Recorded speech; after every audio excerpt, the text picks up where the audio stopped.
Alors, plus exactement, les assises sont placées sous le thème du bien vieillir, mais sous l'angle du défi démographique que représente le vieillissement de la population.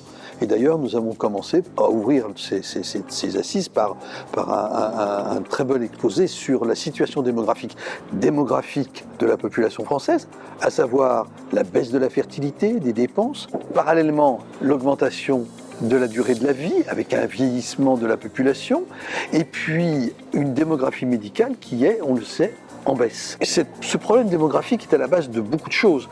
Notamment, il faut savoir une chose, c'est que ce sont les actifs. C'est le travail qui finance la santé, qui finance notre système de santé, notre système de protection sociale. Et si la population active n'est en termes numériques plus suffisamment importante pour pouvoir assumer tout ça, c'est plus. Donc on va dans le mur, ça c'est clair, on l'a dit ce matin, les chiffres sont clairs et nets, on va dans le mur. Donc il n'y en a plus. La France n'a plus les moyens d'avoir une population en mauvaise santé. Donc on n'a pas d'autre solution que de faire de la prévention. Alors, la prise de conscience, elle est liée à ce que je viens de dire, à la prise de conscience, au constat de la nécessité. C'est-à-dire, on ne peut pas faire autrement. D'abord, on a un déficit public qui nous interdit de faire quoi que ce soit d'autre qu'économiser. Et donc, il y a déjà un impératif, et le choix politique est guidé par cet impératif aujourd'hui.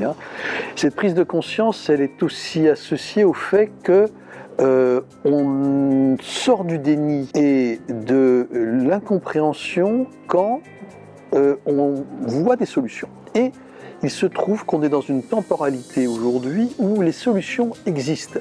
Ces solutions, elles sont tout d'abord technologiques, ce qu'on appelle le numérique, en santé, les dispositifs, on l'a vu, l'utilisation de la data, la prévention ciblée. Il existe plein de choses aujourd'hui qui permettent de faire de la prévention efficace et rentable. La deuxième chose, c'est que tout ça, ça coûte de l'argent. Et il faut voir une chose, la prévention représente à peu près un tout petit peu plus de 3% des dépenses de santé, ce qui est ridicule par rapport aux soins.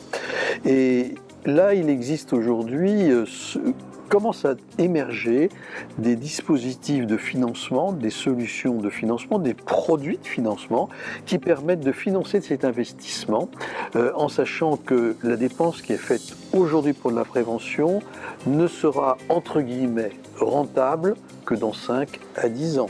La temporalité là est longue et il faut du temps, et puis également il y a une incertitude aussi sur la pertinence, mais globalement on sait qu'on peut y arriver et on sait que l'investissement de toute façon vaut la peine, et encore une fois on n'a pas le choix. Je retiens une accélération, c'est le mot que j'ai envie d'employer par rapport à l'année dernière, une accélération du nombre de projets. On a eu une démonstration sur les articles 51, on a eu qui sont des expérimentations de nouveaux processus d'organisation de la prévention. On a vu des technologies tout à fait étonnantes, de ce que le professeur Mainviel appelle la prévention algorithmique. Il existe toutes sortes de choses qui se sont développées considérablement à la faveur aussi du développement de l'intelligence artificielle ces derniers mois. Une accélération également on est passé au plan politique du discours à l'action. Et Cyril Isaac-Sibille, le député du Rhône qui préside ces assises, nous l'a rappelé, a été nommé par le Premier ministre pour justement définir la stratégie de la France dans le domaine de la prévention, et à la demande du Premier ministre. Donc au plus haut niveau de l'État, ça bouge au plus haut niveau de l'État. Et puis je pense que c'est important de le souligner, la prévention peut devenir, notamment grâce aux technologies numériques, un marché digne de ce nom.